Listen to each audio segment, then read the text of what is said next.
A very good morning to one and all present here. Hope you all are well and safe. So, today we're going to start with chapter number 2 of English subject, that is chapter number 2, The Happy Prince. Now, the chapter number 2, The Happy Prince, is written by Oscar Wilde. Now, Oscar Wilde, 1854 to 1900, was educated at Trinity College, Dublin, and then at Magdalen College, Oxford. जो इस chapter के writer हैं Oscar Wilde, उनका birth year 1854 से लेकर कब तक 1900 तक वो प्रेजेंट थे. उन्होंने अपना एजुकेशन ट्रिनिटी कॉलेज डबलिन से स्टार्ट किया और उसके बाद लास्ट मैकडॉलन कॉलेज ऑक्सफोर्ड में पढ़े. He wrote several sparking comedies, novels, poems and short stories. उन्होंने बहुत किस्म की या बहुत सारी स्पार्कलिंग कॉमेडीज़ करी, मीन्स ऐसे कि बहुत शाइनिंग टाइप्स की कॉमेडीज़ लिखी उनने, नॉवेल्स लिखी, पोएम्स लिखी और बहुत शॉर्ट स्टोरीज़ भी लिखी. He is regarded as one of the prominent story writers of English from Ireland. तो he is regarded as one of the prominent story writers means वो एक बहुत प्रसिद्ध स्टोरी राइटर जिसके इंग्लिश सब्जेक्ट के Ireland से प्रसिद्ध हुए. Now his brilliance in the art of story writing is widely acclaimed. और जो उनका ब्रिलियंस था, ब्रिलियंस मतलब होता प्रतिभा, और जो उनकी प्रतिभा थी स्टोरी राइटिंग में, या उनका जो आर्ट था, स्टोरी लिखने का तरीका था, वो पूरे वाइडली मतलब पूरे ऑल ओवर द वर्ल्ड सराहनीय था. The sharpness of his wit presented him as a writer of lasting merit. उनमें जो तीखापन था या उनका जो शार्पनेस था, उनकी बुद्धि इतनी तेज थी कि उन्हें एक स्थायी लेखक के रूप में प्रस्तुत किया गया. फॉर एग्जांपल लाइक शेक्सपियर, ये सारे हमारे क्या हैं, लास्टिंग मेरिट राइटर्स हैं. जैसे शेक्सपियर ने जब से स्टार्ट किया था अभी टिल प्रेजेंट की एज में उनकी स्टोरीज हो गई, उनके पोएम्स हो गए, उनके नॉवेल्स हो गए, जो भी हैं ये सारे क्या अभी तक पढ़े जाते हैं. तो same in this condition also जो ये ऑस्कर वाइल्ड थे, ये अपनी दिस ब्रिलियंस के कारण इन्हें क्या किया गया, इन्हें एक स्थायी लेखक के रूप में प्रस्तुत किया गया. Now in this story, he describes the pathetic plight of the poor and also the selfish attitude of the rich. इस स्टोरी में उन्होंने क्या डिस्क्राइब किया है? पैथेटिक मीन्स वेरी बैड, बहुत बुरी दुर्दशा बताई गई है किसकी? गरीबों की. और जो सेल्फिश एटीट्यूड होता है किसका? रिच पीपल का, अमीर पीपल का जो सेल्फिश स्वार्थी एटीट्यूड होता है वो दर्शाया गया है. Now the story teaches people to have love and compassion for the poor and needy. और जो स्टोरी है वो हमें क्या सिखाती है कि हमें लव और काइंडनेस होनी चाहिए हमारे अंदर, किसके लिए? गरीब और नीडी लोगों के लिए. Now it also highlights that good actions, charity and compassion bring enduring peace and happiness. और इसके जो हाइलाइट्स हैं या मीन्स इसके जो उभार बिंदु हैं जिसमें हमें जो बहुत हाइलाइटेड पॉइंट्स हैं वो हैं कि जो हमारे गुड एक्शंस होते हैं मतलब अच्छे कर्म, हमारे अच्छे काम. चैरिटी मीन्स आप जो फंड्स देते हैं या हेल्पफुल चीज़ें होती हैं. Like example, if we are giving food to anyone, if we are providing shelter to anyone, like this type of work no means charity. And compassion means kindness. जो अगर आपके अंदर आप अच्छे काम करते हो, आप चैरिटी करते हो और आपके अंदर काइंडनेस है, इनमें सिंपैथी है, तो ये हमारे जीवन में क्या होती है? हैप्पीनेस और पीस और हैप्पीनेस मतलब शांति और खुशी आपके जीवन में हमेशा रहेगी. Okay children, so first of all you all have to read this chapter twice or thrice. Okay, then only you'll going to understand the summary of this chapter. So first of all, you will going to read this chapter twice or thrice, and then after that you will listen to the summary. So I will going to explain the summary of this chapter. In this story, The Happy Prince, the author describes the plight of the poor and the selfish attitude of the rich. The story teaches the reader to have love and compassion towards the poor and the needy. So, I told you all that in this story, the author describes the plight of the poor and the selfish. I told you all that इस chapter में जो author ने हमें क्या बताया था, जो गरीबों के प्रति दुर्दशा है और जो सेल्फिश एटीट्यूड है रिच का, वो बताया है. The story teaches the reader to have love and compassion towards the poor and needy. और जो राइटर हैं उन्होंने क्या बताया है कि जो हमें लव और कंपैशन या लव एंड काइंडनेस, सिंपैथी होनी चाहिए किसके, पुअर और नीडी पीपल के लिए ना. Here starts the chapters. The Happy Prince was beautiful statue covered with gold. His eyes were of sapphires, and the hilt of his sword has a ruby set in it. The statue was standing on the top pillar in the middle of the city. तो किसी एक शहर के मध्य में, मतलब बीच में, एक column में, या एक इन हिंदी वी कॉल एक चबूतरे में एक बहुत बड़ा स्टैचू खड़ा हुआ था. और वो स्टैचू किसका था, किसी एक हैप्पी प्रिंस का था. मीन्स वो जो स्टैचू है, लाइक जैसे हमारा स्टैचू ऑफ लिबर्टी है, तो सेम ऐसी कंडीशन में जैसे वो जो स्टैचू था वो हैप्पी प्रिंस के नाम से प्रसिद्ध था. तो वो जो स्टैचू था वो ब्यूटीफुल, बहुत सुंदर स्टैचू था, जो किससे कवर्ड था, गोल्ड से. उसका जो पूरा बॉडी था वो गोल्ड से कवर्ड थी. हिज आइज वर ऑफ सैफायर्स, जो उसकी आँखें थी वो हिंदी में हम कहते हैं नीलम पत्थर जो होता है उसकी थी उसकी आँखें. And the hilt of his sword has a Ruby in it. और जो स्वॉर्ड मीन्स होता है आपका तलवार, और जो उसकी तलवार थी उसका जो हत्था, हिल्ट मतलब उसका हत्था या हाथ, जो अपन तलवार को हाथ में पकड़ते हैं जिस एरिया को, उसमें क्या था, रूबी लगा हुआ था, मतलब मणि जड़ी हुई थी. The statue was standing on the tall pillar in the middle of the city. और जो स्टैचू था वो सिटी के मिडल में एक टॉल पिलर में खड़ा हुआ था. One of the town councillors admired the beauty of the statue to present himself the man of artistic taste. He was not really unpractical. अब उस टाउन में, मतलब वो जहाँ पे स्टैचू था, वहीं के एक काउंसलर्स ने उस स्टैचू की उस ब्यूटी को सराहते हुए कहा कि ये स्टैचू तो बहुत सुंदर है, और मैं ऐसा इंसान हूँ जिसको स्थापत्य कला या जिसको ये मूर्ति कला के बारे में बहुत जानकारी है, और मैं वो बता रहा हूँ कि ये जो स्टैचू है वो क्या है, बहुत ही उम्दा या बहुत अच्छा है. He was not really unpractical, और वो बिल्कुल ऐसा अव्यावहारिक नहीं था. A little boy was crying for the moon. His sensible mother asked him to be happy like the prince. अब वहीं दूसरी जगह एक छोटा सा बच्चा था. वो अपनी जब छोटे बच्चे होते हैं तो वो बहुत ज़िद करते हैं, हट करते हैं. तो जो छोटा बच्चा था वो किसके लिए ज़िद कर रहा था, चांद के लिए ज़िद कर रहा था. तो जो उसकी सेंसिबल मदर या उसकी जो समझदार मदर थी, उसने उसके बच्चे को कहा कि तुम खुश क्यों नहीं रहते, देखो वो हैप्पी प्रिंस को देखो कितना खुश है, तुम भी उसकी तरह खुश रहना सीखो. The charity children who were coming out the cathedral said that the prince looked like an angel. वहीं दूसरी कंडीशन में कुछ बच्चे थे जो कैथेड्रल मतलब चर्च से बाहर निकल रहे थे, लाल कलर के कपड़े पहने हुए, और जो उनका पेना फोर्सेस होते हैं, मतलब उनकी जो ड्रेसेस होती हैं उसको पहने हुए बाहर निकल रहे थे, और आपस में बात करते हुए कहते हैं कि देखो जो ये हैप्पी प्रिंस का स्टैचू है वो बिल्कुल एक दूत की तरह, या एक बिल्कुल एंजल, जैसे गॉड एंजल भेजते हैं, बिल्कुल उसी की तरह दिखाई दे रहा है. One night a little swallow came flying. His companions had gone to Egypt.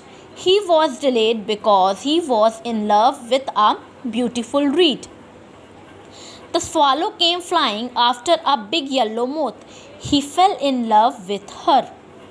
The swallow enjoyed the company of the reed. All day long he flew, and the night he arrived at the city.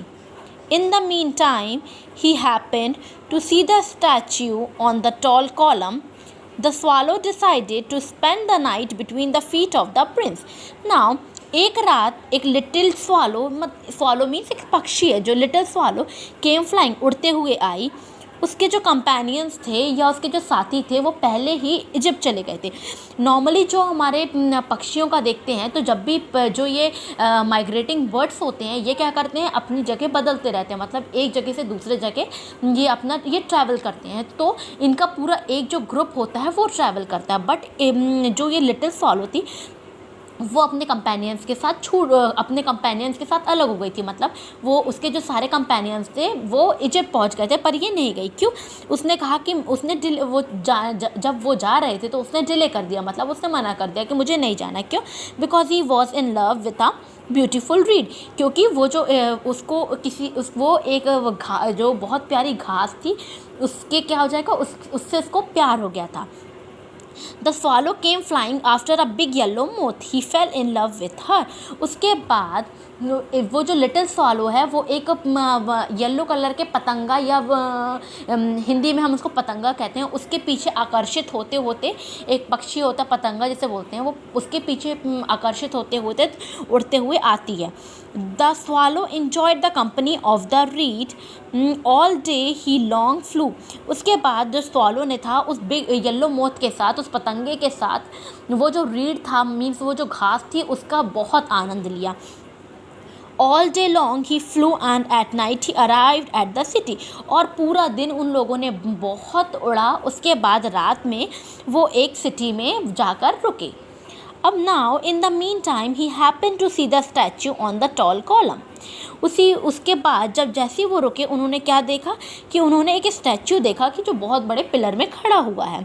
The swallow decided to spend the night between the feet of the prince. उसके बाद swallow ने क्या decide किया कि मैं आज की अपनी पूरी रात किसके, इस स्टैचू जो प्रिंस है उसके फीट में, उसके पैरों के नीचे व्यतीत करूँगी या गुजारूँगी. Now, when the swallow was about to sleep, large drop of water fell upon him. The sky was clear. He determined to fly away. जब स्वालो सोने की कोशिश कर रहा था तो जो उसके लार्ज ड्रॉप ऑफ वाटर मतलब बहुत बड़ी बूंद, पानी की बूंद उसके ऊपर आकर गिरी.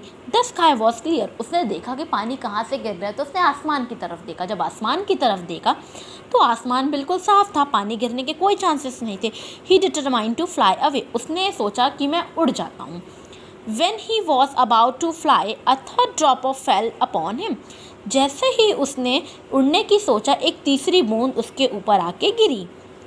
He noticed that the drops were the tears coming from the golden cheeks of the happy prince. फिर उसने गौर से देखा तो उसने महसूस किया कि ये जो ड्रॉप्स हैं, ये जो बूंदें हैं वो कुछ नहीं, वो क्या हैं, आंसू हैं कि जो कहाँ से आ रहे हैं, गोल्डन चीक्स के, हैप्पी प्रिंस के गोल्डन चीक्स से गिर रहे हैं. His heart was full of pity and sorrow. और जो उसका दिल था बहुत ही क्या हो गया, पिटी, बहुत सॉरो मतलब उसका हार्ट था वो बिल्कुल एकदम नर्म हो गया उसे देखकर. स्वालो ने उसके प्रिंस के आंसू देखते ही उससे पूछा, हु आर यू. तो हैप्पी प्रिंस स्टैचू ने जवाब दिया, I am the Happy Prince. Then swallow ने पूछा, why are you weeping then. तुम क्यों रो रहे हो. उसके बाद हैप्पी प्रिंस ने जवाब दिया, जब मैं ज़िंदा था तो जब मेरे पास एक मनुष्य का दिल था या जब मेरे पास एक ह्यूमन हार्ट था तो मैं नहीं जानता था कि आंसू क्या होते हैं. और जिस पैलेस में मैं रहता था, Sans Souci, where sorrow is not allowed to enter, वहाँ पे दुख अंदर भी नहीं आते थे. मैं दिन भर अपने दोस्तों के साथ गार्डन में खेलता था और जब शाम होती थी तो जो हम हमारा जो ग्रेट हॉल था वहाँ पे हम डांस करते थे। जो गार्डन था उसके आजू बाजू में बहुत नर्म तरीके की दीवार थी, but I never care to ask what lay beyond it. और उस मखमली दीवार के बाहर मैंने कभी ये जानने की कोशिश ही नहीं की कि उसके आगे क्या है। Everything was about me was so beautiful. और जब मैं अपने उस पैलेस में रहता था तो मेरे लिए हर एक चीज़ बहुत ही सुंदर होती थी, या मुझे सब कुछ बहुत ही ब्यूटीफुल प्रतीत होता था। My courtiers called me the Happy Prince and happy indeed I was, if pleasure be happiness. Means मेरे जो कोर्टियर्स थे वो मुझे हैप्पी प्रिंस बुलाते थे, और हैप्पी प्रिंस भी बुलाएं भी क्यों ना, क्यों मुझे प्लेजर होता है कि वो मुझे हैप्पी प्रिंस बुलाते थे क्योंकि मैं इतना खुश रहता था। So I lived and so I died. और मैं इसी प्रकार बहुत खुशी से जिया और बहुत खुशी से मर गया। और मेरे मरने के बाद लोगों ने मुझे हैप्पी प्रिंस के स्टैचू के मुझे हैप्पी प्रिंस की उसका टाइटल दे के मेरा इतना बड़ा स्टैचू सिटी के मिडिल में लगा दिया। And now I am dead, so there that I can see all the. अब जब मैं यहाँ पर खड़ा हुआ हूँ इस स्टैचू में, इतनी फीट ऊपर मेरा स्टैचू है, तो मैं यहाँ से सारी अगलीनेस या मतलब सारा बुरा, सारी चीज़ें, सारा गंदा चीज़ें, सारी बुरी चीज़ें, या जो सारी मिजरी है मेरे सिटी की, वो मैं मैं यहाँ से देख सकता हूँ। और अब जो मेरा दिल है वो किसका, लेड का बना हुआ है, और जिससे लेड का बना हुआ है मैं चाहूँ भी तो रो नहीं सकता। तो सवालों ने पूछा, what it is not solid gold, क्या वो सोने, तुम्हारा दिल सोने का नहीं है। He was so polite, means जो स्टैचू है उसने बहुत नरमी से कोई भी रिमार्क नहीं दिया। उसके बाद the Prince told the bird that he could see a seamstress embroidering a satin gown to earn her living. She was facing hardship to get money. She could not arrange an orange for her ailing son.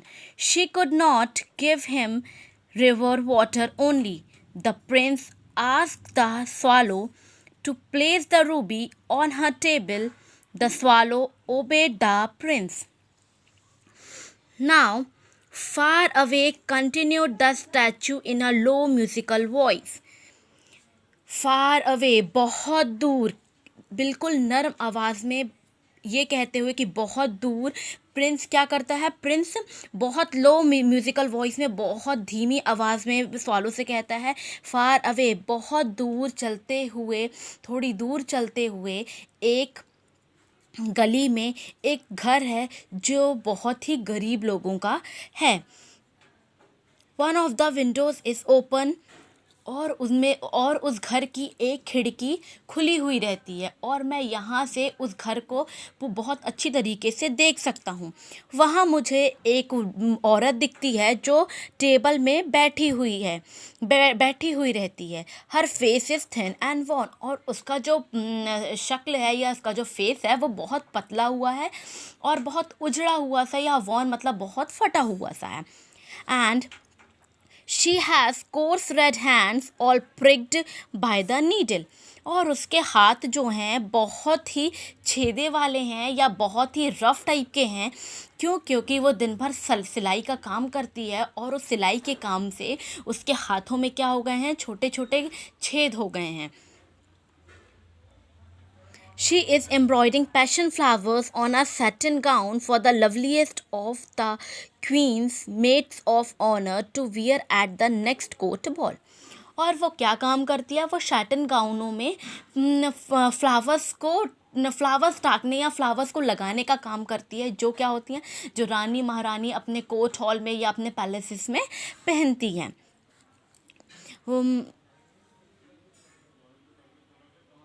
In a bed in the corner of the room, her little son is lying ill. वहीं पे एक corner में पलंग लगा हुआ है जहाँ पे उसका छोटा बेटा है, वो क्या है, बीमार हुआ है, उसे फीवर रहता है and is asking for oranges, और वो अपनी मम्मी से ऑरेंजेस मांगता है या संतरे मांगता है खाने के लिए। पर उसकी मम्मी के पास कुछ नहीं होता है उसे देने के लिए, सिर्फ खाली किसके, रिवर वाटर मतलब या नदी का पानी के लिए। सो ही इज़ क्राइंग, तो वो क्या करता है, वो रोता है। Swallow, swallow, little swallow, will you not bring her the ruby out of my sword hilt? My feet are fastened to this pedestal and I cannot move.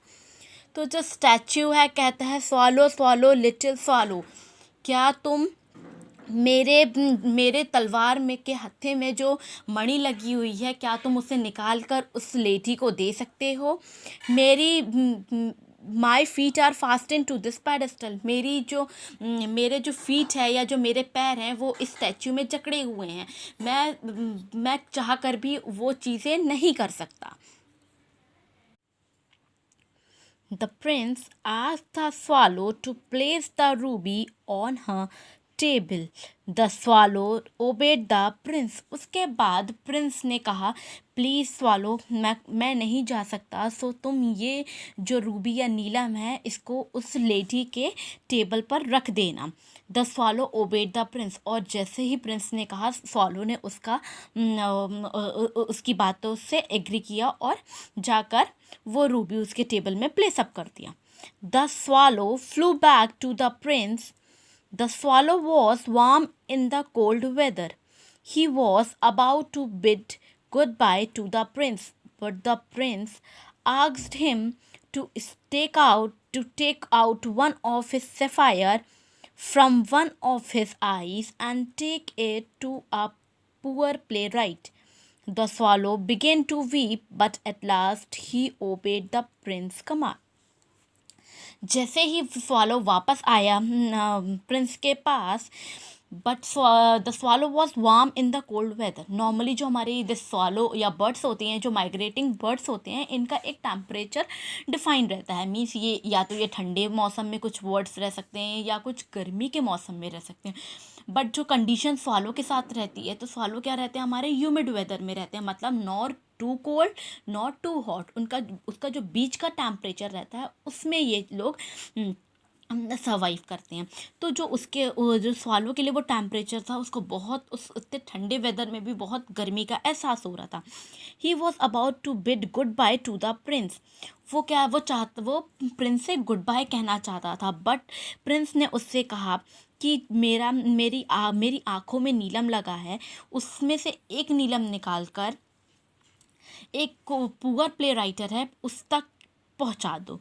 The swallow began to weep, but at last he obeyed the prince command. उसके बाद Prince ने, the swallow ने disagree किया कि नहीं, मैं तुम्हारी आँखों के नीलम नहीं निकाल सकता, because if I going to pick it out you will going to blind. बहुत डिसोबे किया, बट एट लास्ट प्रिंस की बातें सुनकर दिस स्वालो एग्रीड, और उसने उसके प्रिंस का कमांड को रिस्पेक्ट किया और उसका कमांड माना। The next day, when the moon rose, the swallow flew back to the prince to bid goodbye, but the prince requested him to stay one night more with him. He wanted to keep help Matchgull. Her mattresses had fallen into the gutter. She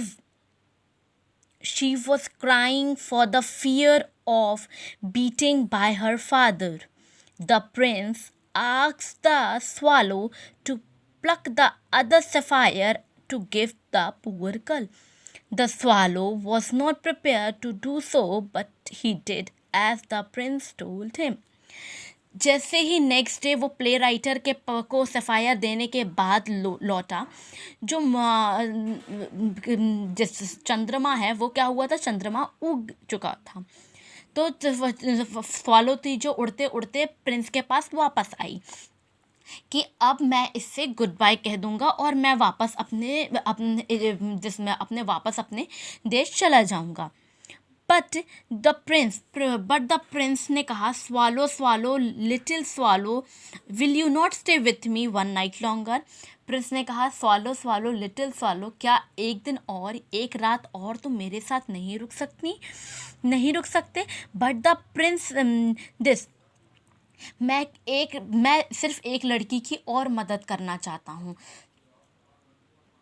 सो उसने बताया कि मैं एक माचिस वाली लड़की है उसकी मदद करना चाहता हूँ, उसकी जो सारी माचिस हैं वो गटर में गिर गई हैं और वो अगर बिना पैसे लिए घर गई तो उसके पापा उसे बहुत मारेंगे। तो इस डर के कारण वो बहुत रो रही है, उसका जो सर है वो थोड़ा सा फटा हुआ है या जो उसे चोट लग गई हैं, उसके पास ना शूज़ हैं ना स्टॉकिंग्स हैं, कुछ नहीं है। तो मैं चाहता हूँ कि जो मेरी दूसरी आँख का सफ़ायर है, मेरी दूसरी आँख में जो नीलम बचा हुआ है, तुम इसे निकाल कर उस पुअर गर्ल को दे दो, तो उसके पास कुछ पैसे आ जाएंगे जिससे क्या करे वो अपने घर ले जाए। और जो सफ़ायर है ये बहुत बहुत कीमती है, बहुत कीमती है कि इससे बहुत पैसा मिल जाएगा। जब स्वालो ने ये बात सुनी तो वो प्रिपेयर नहीं था इन सब चीज़ों के लिए कि मैं ये करूं, बट जैसा प्रिंस ने उसे बताया उसे ऐसा करना पड़ा। Now the prince has become blind, so the swallow decided to stay with the prince forever. He gave up his idea of going to Egypt. Swallow narrated the stories of the miseries of man and woman to the prince. The prince ordered the swallow to take all the golden leaves and help the people under miseries. The swallow collected information and helped the people by giving them gold leaves.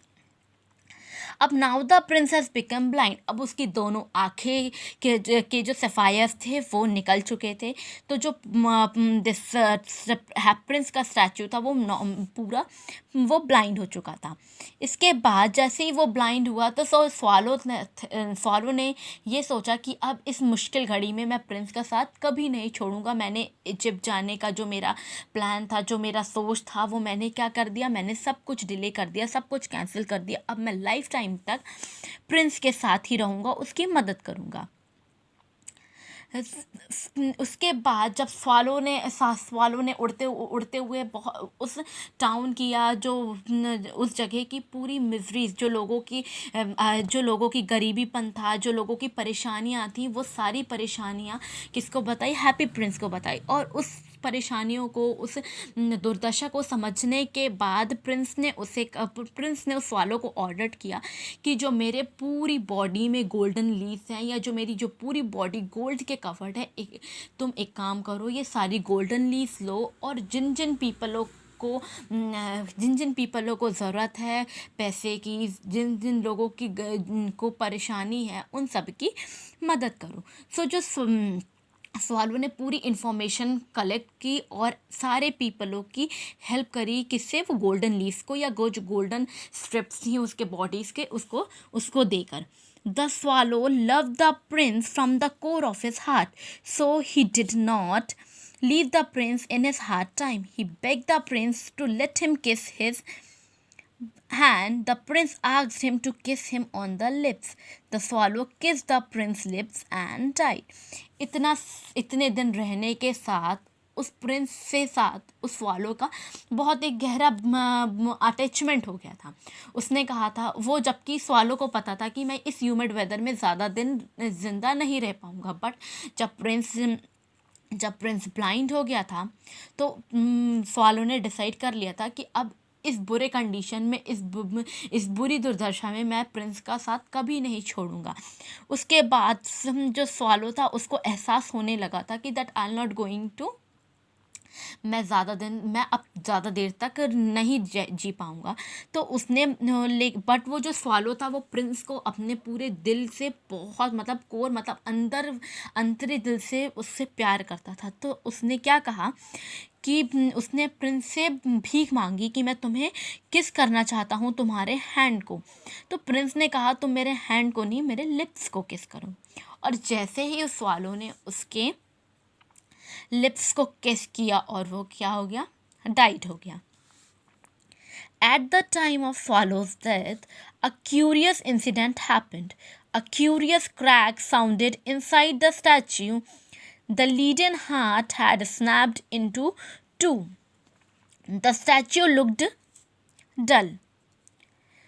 So the mayors and the councillors pulled down the statue and melted it in the furnace in a foundry. His lead heart was not melted, so it was thrown where the dead swallow was lying. इसके बाद जैसे ही swallow की death हुई और एक भयानक incident happened हुआ। क्या इंसिडेंट हैपेंड हुआ? A curious crack sounded inside the statue. एक बहुत तेज साउंड हुआ, मतलब एक बहुत, जैसे हमारे भूकंप आता है या कुछ ड्राउट वगैरह होता है तो हमारे घरों में क्या हो जाता है, क्रैक आ जाता है। ऐसे ही सेम एक बहुत तेज़ आवाज़ आई और एक क्रैक आ गया किसमें, स्टैच्यू में क्रैक आया। तो उसका जो लीडन हार्ट था, जो उसका हार्ट था, लेड का हार्ट बना हुआ था, वो क्या हुआ, 2 टुकड़ों में बट गया। उसके दिल के टुकड़े से, मतलब उसके जो क्रैक आया था स्टैच्यू में, उसके दिल के पास से आया था और वो क्या हो गया था, 2 टुकड़ों में इसका स्टैच्यू डिवाइड हो गया था हार्ट के पास से। और जो स्टैच्यू था क्रैक आने के बाद कैसा, बहुत गंदा दिख रहा था। So the mayors and the councillors pull down the statue. तो जो मेयर थे वहाँ के और जो काउंसलर्स थे, देखा उनने स्टैच्यू तो कितना गंदा दिख रहा है, ना उसमें अब गोल्ड बचा है, ना उसमें सफ़ायर्स बचा है, ना उसकी स्वाड में जो रूबी था वो बचा है। तो कहा उनने तो ये तो इतना गंदा दिख रहा है। तो उन्होंने उस स्टैच्यू को क्या किया, नीचे निकाल लिया। नीचे निकालने के बाद उसका स्टैच्यू था उसको क्या करवा दिया, एक फर्नेंस या लॉन्ड्री में से फाउंड्री में मेल्ट करा दिया, कि मेल्ट कराने के बाद ये एक नया स्टैच्यू में तैयार हो जाएगा। पर जो उसका दिल था, जो उसका हार्ट था लेड का बना हुआ, वो मेल्ट नहीं हुआ। सो उन्होंने क्या किया, वो मेल्ट नहीं हुआ तो उन्होंने उसके दिल को क्या कर दिया, फेंक दिया। His lead heart was not melted, so it was thrown where the dead swallow was lying. तो उसका दिल वहीं फेंक दिया गया जहाँ पे वो पक्षी या जो स्वालो था गिरकर मरा हुआ था। Then the miracle happened. God ordered his angel to collect the 2 most precious thing in the city. इसके बाद एक मिरेकल हैपेंड हुआ, मतलब एक करिश्मा हुआ। गॉड ने अपने राजदूतों को या अपने एंजल्स को ऑर्डर किया कि तुम नीचे जाओ, तुम दुनिया में जाओ और वहाँ से 2 बहुत ही प्रेशियस चीज़ें लेकर आओ। The angel took away the dead bird and the leaden heart of the prince. जो एंजल था उसने वो डेड बर्ड, वो स्वालो की डेड बॉडी, और जो लेड हार्ट था किसका, प्रिंस का, वो दोनों गॉड के पास ले आए। God appreciated the choice of the angel and said, God ने उस एंजल की बहुत सराहना की, उसकी चॉइसेस जो उसने चॉइस की, उस लेड हार्ट और जो प्रिंस का लेड हार्ट था और स्वालो की डेड बॉडी थी, गॉड ने बहुत अप्रिशिएट किया उस एंजल को और कहा, in my garden of paradise this little bird will sing for ever and the prince shall praise him. इसके बाद मेरे जन्नत में ये जो लिटिल बर्ड है, ये जो छोटा सा पक्षी है, ये हमेशा जीवन भर गाएगा और जो ये प्रिंस है उसकी हमेशा क्या करेगा, सराहना करेगा, उसको हमेशा अच्छा बोलेगा। Those who sacrifice themselves for others achieve glorious position in the adobe of God. So, the moral of the story is, जो लोग दूसरे की भलाई के लिए अपना बलिदान करते हैं उन्हें ईश्वर के यहाँ निवास मिलता है।